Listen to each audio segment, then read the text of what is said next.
In this video, we're going to discuss how to make our database tables relational, or in other words, how to separate data into smaller related tables that are linked together by a series of keys. And we'll talk about what primary and foreign keys are and how to create a relationship between the keys in the tables. And finally, we'll discuss normalization, which are the steps that we can take to best divide up the tables as we're designing them. Now, before we really get started, I want to re-emphasize that the main goal of relational databases is to maintain data integrity. Now, we've talked about this quite a bit in the preceding lessons, but now we're going to see what distinguishes relational databases over other types of databases that may have historically saved data in what are usually termed flat files. Data files are just filled with redundant and therefore possibly incorrect data. So how is this accomplished? Well, we've hinted several times that we need to create smaller related tables to kind of break the data up in some way and link these little tables together using keys. But what are keys and how do they work? There are primary keys and foreign keys, and they work together to create a relationship between two tables in our databases. So let's start with primary keys. Designating a column as a primary key means that when we need to uniquely identify a single row of data, we need to do nothing more than look at the column that's designated as a primary key. A key is a lot like a license plate on your automobile. There might be quite a few other black Chrysler minivans in the world, but my minivan is uniquely identified by its license plate. So in a pinch, if there are two black Chrysler minivans parked next to each other, I can tell which one's mine by simply looking at the license plate. The same thing is true with the database. We may have several customers who have a popular name, like John Smith, for example. So how do we tell all of the John Smiths apart, at least from a database perspective? Can we use their phone number or their physical mailing address? Well, possibly, but it's also possible for a father and a son who share the same name to live at the same address, have the same phone number, and so on. And besides, it's not really a reliable piece of information to use because not everybody has a phone number or an address. And honestly, it's not very efficient because numbers work better for this purpose than strings of characters. However, if we were to create a column called customer ID for our table and give it the identity column property, we could use it to uniquely identify one John Smith from another one. So each row would then be unique. And from a database perspective, a primary key column has a special constraint applied to it called a unique constraint. Even if we wanted to, the database wouldn't allow us to insert two records with the exact same customer ID. And this is important because we can't reliably link data between tables if we don't have a reliable way of telling each row apart. So this is why we use the identity column. It's a great way of ensuring that each row will have at least one thing that makes it distinct and unique. The second type of key is a foreign key. This allows us to imply that there's a relationship between one or more records in the second table and a single record in the first table. And so this is where a quick visual example might really help out. So here I have a very simple table called customers. You can see that I've got a first name and a last name, and I also created a customer ID. Now the intent with this customer ID column is to use it as a primary key for our table. So I'm going to use the identity property on that given column. Additionally, I'm going to designate it then as a primary key. And you can see I'll put a little key symbol next to the customer ID in the table. Next, I have a second table that I've created called orders. And I've defined a column called order ID, and my intent is to make that the primary key of this table.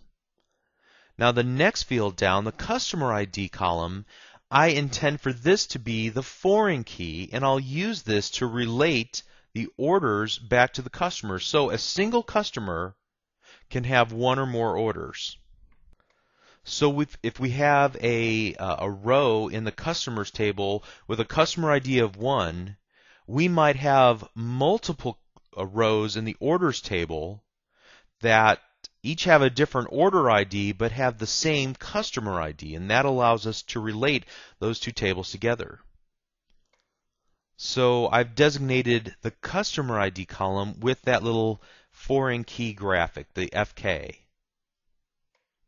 Now don't let the fact that we have an order ID as the primary key of that table throw you off, because in turn the orders table may have other tables that it's related to. Each order may have a number of order items that are associated with it. So one order can have multiple items in the shopping cart, for example. And so we would use the order ID as the primary key of that relationship, and in another table that's not shown here, we may have an order items table that has a foreign key of order ID. Of course, we haven't displayed that here.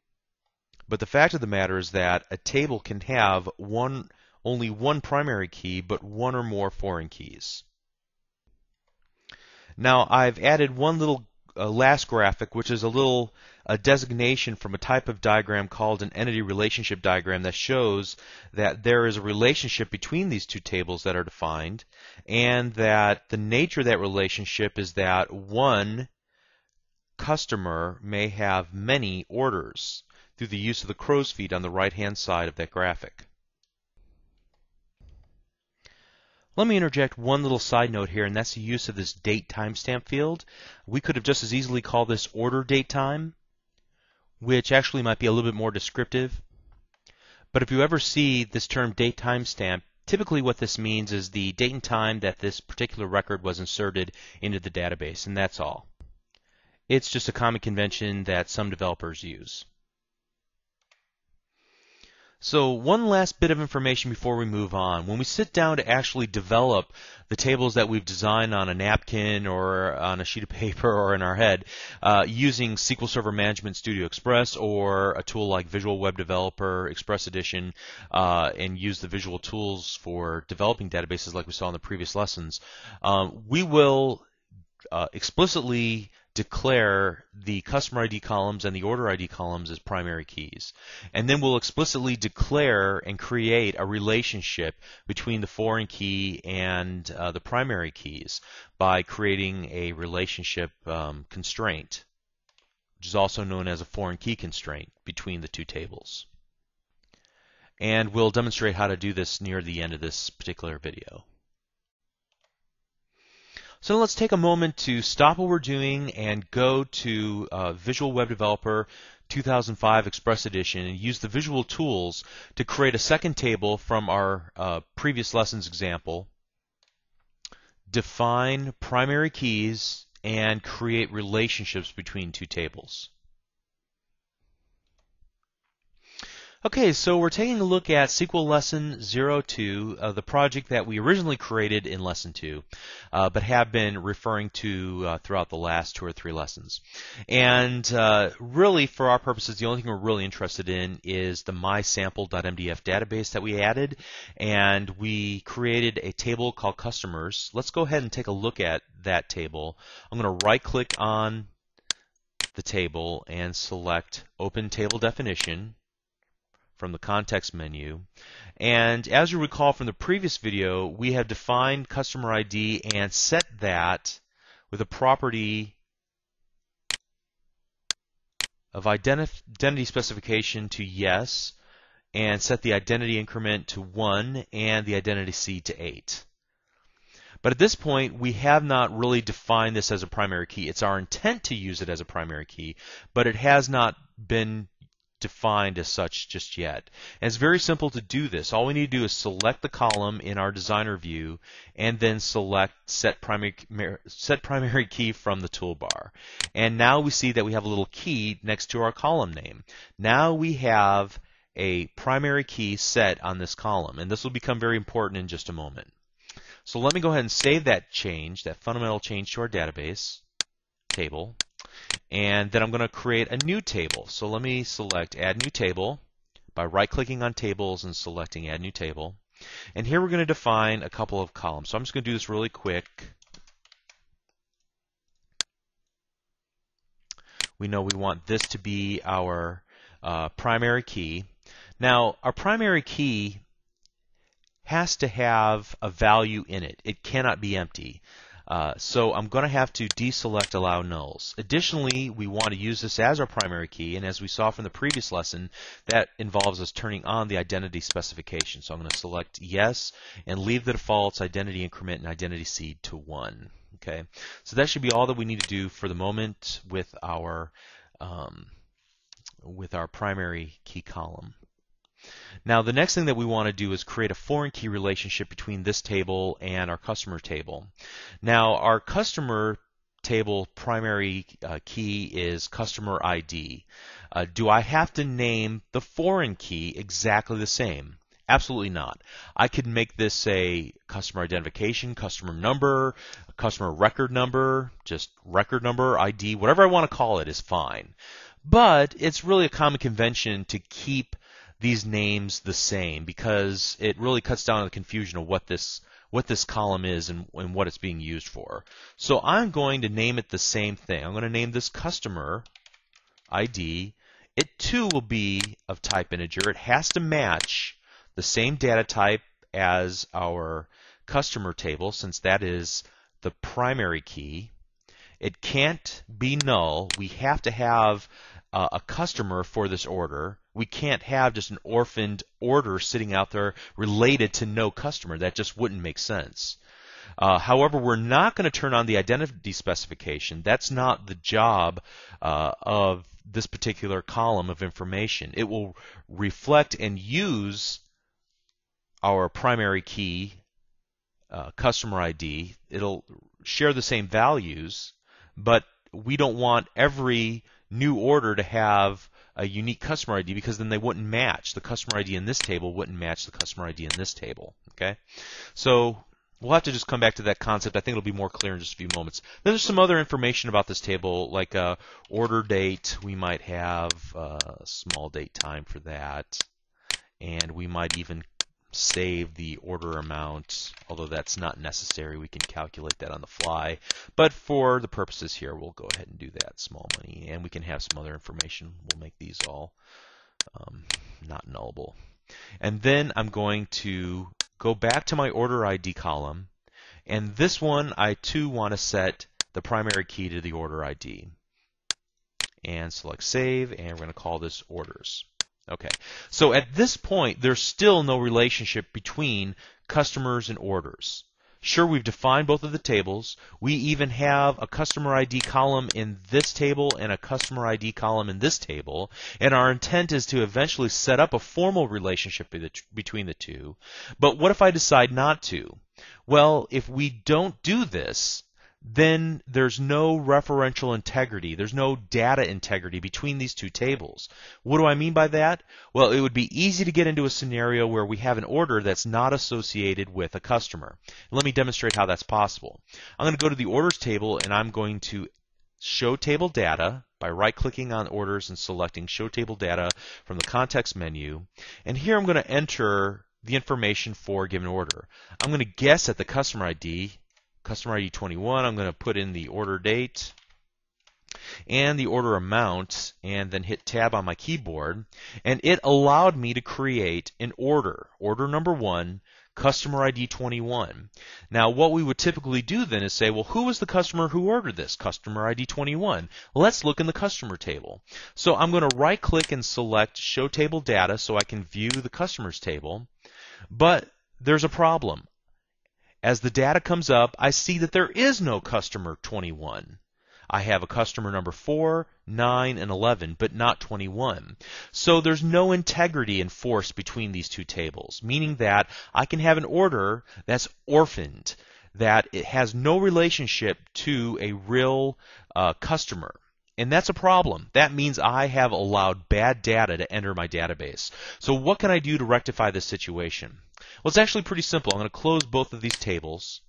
And then I'm going to, let's just open up one of them here. We'll open up this particular one by going to Open Table Definition. And really the only purpose in doing that was just so I can get this little toolbar back. The data toolbar allows me to do several things. We've already looked at being allowed to create a primary key. Now we can remove the primary key. We're not going to do that. What I really want to do is work with the relationships view. So I'm going to click on relationships, and this gives me a little foreign key relationships dialog box. Okay, so we want to formally define the relationship between the customer and the orders table. I'm going to show you one of the gotchas whenever you're first starting and how to resolve the problem. So let's start with that. And I'm going to go through the process of actually creating the relationship, or we're going to get stuck at a certain point. And since it is such a common mistake and can kind of be a head scratcher as you're getting started, I wanted to point this out first, and then we'll resolve the issue. So let's go ahead and create a foreign key relationship. I'm going to click the Add button on our little dialog box, and you can see that it automatically names a foreign key for us. Since it is a database object, it will have its own name, and it's not saved yet. You can see a little asterisk next to this. So as we change some properties about the relationship, that name will change automatically. We don't need to do anything. We can formally rename it if we want to here in this particular property in the property window. But what we want to do is go to the table and column specification property, select the little ellipsis button. We get a new dialog, tables and columns. Now here we want to select the primary key table and the foreign key table. And then once we've selected those tables, then we'll select the primary key and the foreign key respectively. So I want my primary key table to be the customer's table, and the customer ID would be the primary key. So that's correct. But over here we can see that the foreign key table is customers. Well, that doesn't make sense. We want the foreign key table to be orders. So how do we change that? Well, it's a read-only field. We can't really change it. Maybe I can change some dialog box. No. So this can become very confusing if you're just getting started.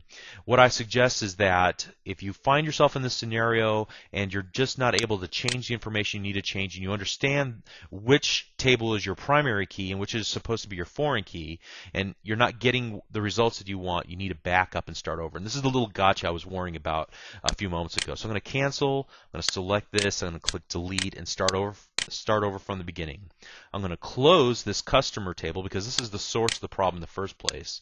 I don't want to change anything about it, so I'm going to select the no in the dialog box that pops open. Instead, we're going to open up the orders table this time into our table definition view.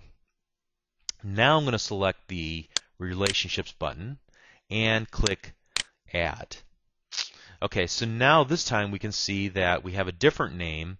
I'm going to again go to the tables and columns specification, click on the little ellipsis. This time I'm going to select customers as the primary key table and customer ID as the primary key.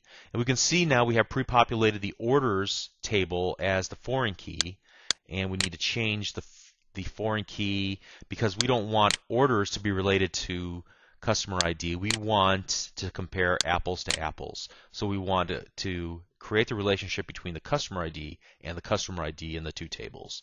We'll click OK, and now you can see I have a foreign key between orders and customers. One other little piece of information that is automatically set for us is that we do want to enforce the foreign key constraint. Yes, we could choose to ignore that, but we would have the same scenario that we described a few moments ago, and that would be counterproductive to what we're trying to achieve here. So I'm going to go ahead and click close, and that will save the relationship now. I selected the Save All button, and this says that the following tables will be saved to your database. Do you want to continue? It makes changes to both of our tables, so I'm going to select yes, that we want to go ahead and do that. Now notice that I get another little problem here, and the reason is because I have the situation that I described earlier where we have data that's not able to relate between the orders table and the customers table. So what I need to do is go ahead and shut this down, and I need to show table data, and I need to delete the offending row of data that's holding me back from accomplishing what I need to. Since there was no customer ID defined in the customer table, I wasn't able to create this new constraint because we have problems with our data that we need to correct first. So I'm going to select this row and click delete on my keyboard. I'm going to say yes to the notice that I'm about to delete a row. Go ahead and close this. And I can go back through the exercise of creating that relationship once again.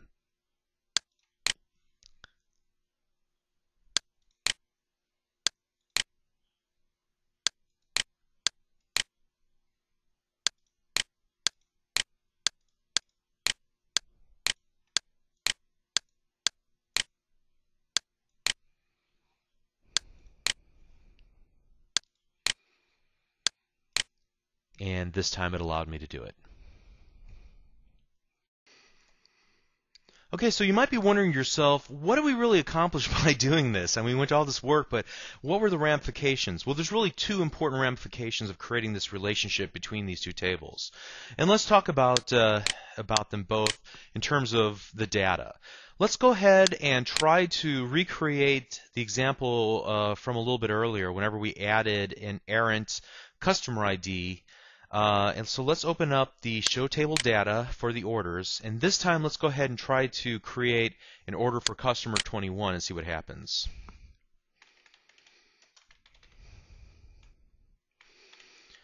And this time when we do it, we're going to get a message that no row was updated. We couldn't commit the row to the database because it violated a foreign key constraint, as you can see right here. The foreign key constraint FK orders customers.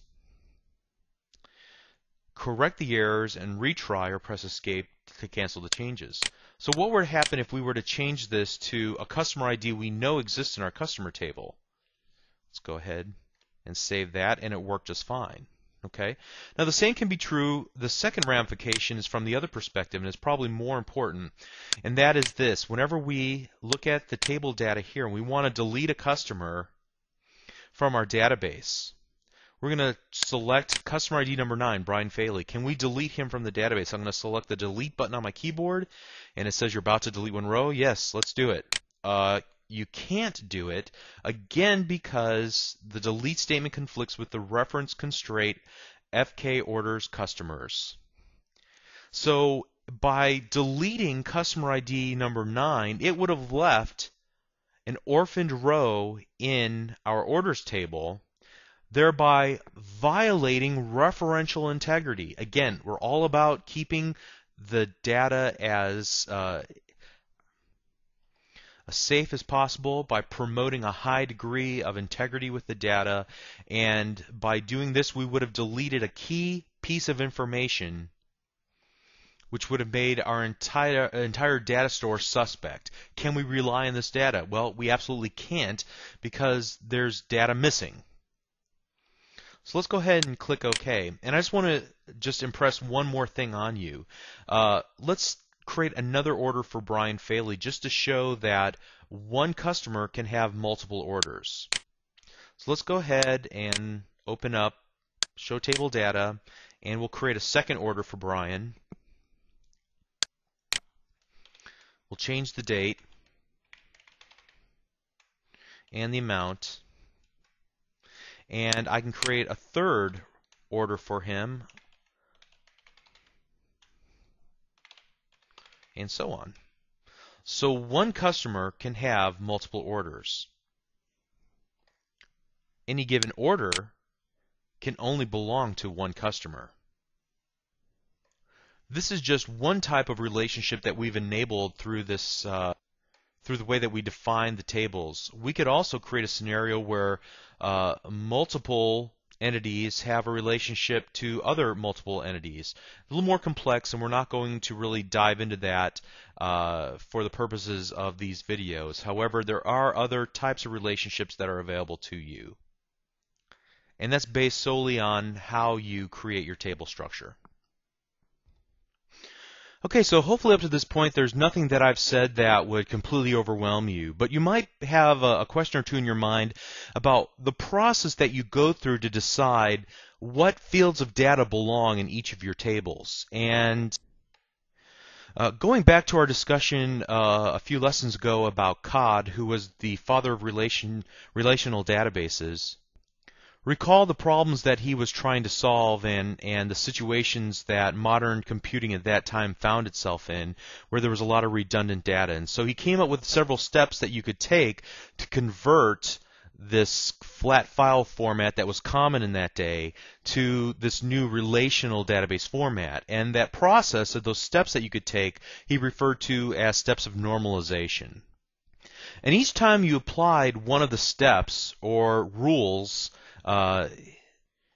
you would be able to say that our current database structure is normalized to third normal form or second normal form. And that nomenclature would be something that your peers would understand as you went through this process. Now, there are about 7 forms of normalization. Most people never normalize past the second or third form because it does introduce a bit of theoretical complexity into the mix. However, as you continue on in your progress and working with databases, no doubt you'll become introduced to some of these concepts and be more familiar with the steps of normalization. We're only going to cover the first 2 in this lesson. But the key is that you really don't have to memorize everything that I'm about to show you.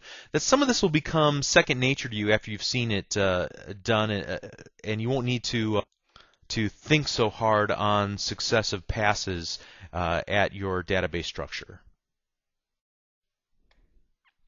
So as I said earlier, we're going to take a look at the first 2 normal forms. And beginning with the first one, you can see that the formal definition of it is that you should remove repeating columns by creating a new table, moving the columns into the new table, and linking back to the old table in a one-to-many relationship. And so I've got a quick before and after snapshot. You can see that in the before, I've got kind of a convoluted mess of customer order. I have an invoice number column, first name, last name, first order date, first order amount, second order date, second order amount, third order date, third order amount, and so on. You can see that this would really lead to a redundant situation where you have to continue to add additional columns every time you want to insert new information about a given customer. In this case, every time he makes another purchase from your company, you would need to insert more columns at the end of his particular row of data. Hopefully you can see how inefficient that would be. One customer who purchases from you 50 times would necessitate that the other customers who may have only ordered once or twice have 48 or 96 unused columns worth of data. And that represents real space on a hard drive. It also makes reporting on that information very complicated. By applying first normal form, we take out first order date, second order date, third order date, and so on. We take out first order amount, second order amount, third order amount, and so on, and move them into their own table. You can see the after effect where we have 2 tables now, a customer table with information unique to the customer in that particular table, and then information unique to an order in the second table. And then we create a relationship, just as we've done in the previous example, between the customer ID as the primary key in the customer table and the customer ID as the foreign key in the order table. The data regarding a customer is highly cohesive. We wouldn't put in there information about a specific order because it needs to be more generalized to all to potentially include all information about a given order. Also, from an order table perspective, it's very cohesive. Just information about a single order is contained here, not multiple orders, but one order per row. So hopefully this makes sense and seems pretty obvious why we would want to do this. Let's move on now to the second normal form, and it's defined this way. Move repeating fields into a new table that contains a primary key and relate it back to the old table using a foreign key. In this scenario, you can see the danger of having Bob Tabor listed multiple times or Arnold Rimmer listed numerous times within our database table. The problem with redundant data is that you don't know which version of the data is most correct and represents the current state of that given row. In other words, as you can see, there's 2 Bob Tabor records, record number 1 and record number 3, customer ID 1, customer ID 3. One of them has him working for a company called Bobco, and the other one has him working for a company, LVS. Similarly, you can see with Arnold Rimmer, he is either working with he's working only with one company, Red Dwarf, but since we listed also how many employees does this particular account have, we don't know which version of Red Dwarf is accurate. Do they have 4,000 employees? Do they have 4,400 employees? And this is a fairly innocuous example, but it really highlights the difficulty of redundant data occupying multiple rows within a flat file. What second normal form hopes to improve on is to kind of split these out into two entities.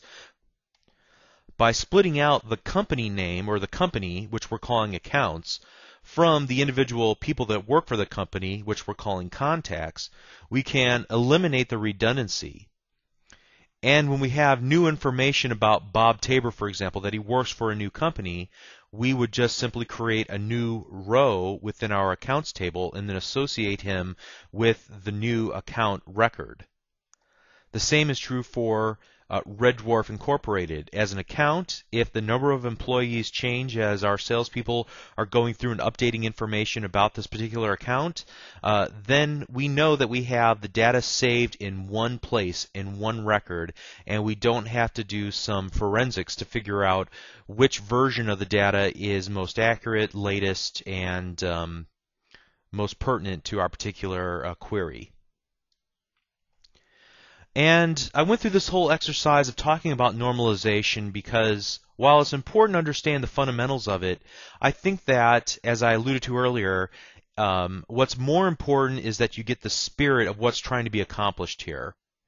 And that is the decomposition of information into smaller tables and the process that you go through it and the thinking that you do and how to group multiple columns of related information together in an accurate way so that your tables are truly relational and enforce referential integrity and keep your data safe. As I mentioned earlier, there are 7 potential forms of normalization. Most people don't move past the second or third form, and it's really not necessary to do that because while it's a good idea to apply some of the rules of normalization, honestly, as you get into some of the higher forms, there is such a thing as too much of a good thing. Not only does it become confusing from a design perspective, but then for those who are actually trying to use your table structure to do something meaningful, like create an application or create a report, it makes the querying of the data from the database very difficult, to say the least. So there's this old DBA saying that I heard once and I really liked, and it is normalize until it hurts. So go through the process of normalization and really think through why you're doing what you're doing, but then denormalize until it works. Denormalization is basically when you step back from that process until you get something that is comfortable and usable by you and the users of the database. Okay, so we've covered quite a bit of ground in this particular video. We talked about primary and foreign keys from a theory perspective and then demonstrated how to create those as well as relationships using the visual tools in Visual Web Developer 2005 Express Edition. We talked about how referential integrity is enforced by creating relationships between tables. And then we talked about the process that we use in order to accurately split up columns of data into a more correct form using the process of normalization. In the next lessons, we're going to move beyond the creation of relational tables and talk about how to use the structured query language to get data out of and insert data into our tables programmatically. So I hope you're enjoying this series of lessons. Hope you're finding them informative and that they're practical enough so that you can use them as you're developing your own projects. If you like this sort of training, please visit www.learnvisualstudio.net where you can download over 500 screen cam video tutorials just like this one on all topics related to .NET, including C#, Visual Basic, ASP.NET, and more. Thank you.